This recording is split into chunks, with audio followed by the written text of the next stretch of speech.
Hey guys, today I'm going to show you how I set up my horizontal workspace. This setup works really well for making macrame flowers, macrame earrings, and other smaller items. I'm using a small cork board. You can purchase a cork board, also called a cork tile, from Walmart, Amazon, and other stores. I attach my macrame to the cork board using push pins, also called map pins or map tacks. These can be purchased at Walmart, Amazon, sewing stores, and other stores. As I start to create my macrame piece, I continue to add new pins wherever they are needed to hold my piece down to the board underneath.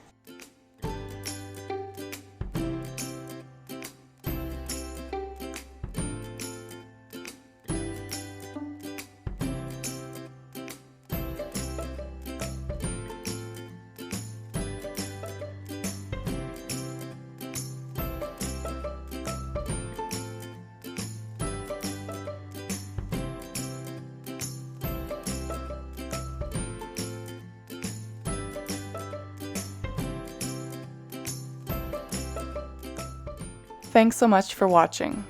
I'd love to see your work, so please feel free to tag me on Instagram or Facebook if you've used one of my tutorials. If you like this video, please hit the thumbs up below, and if you think this tutorial might be useful for others, please feel free to share it. If you have any feedback, please feel free to leave a comment, and don't forget to subscribe for weekly video tutorials. Thanks so much.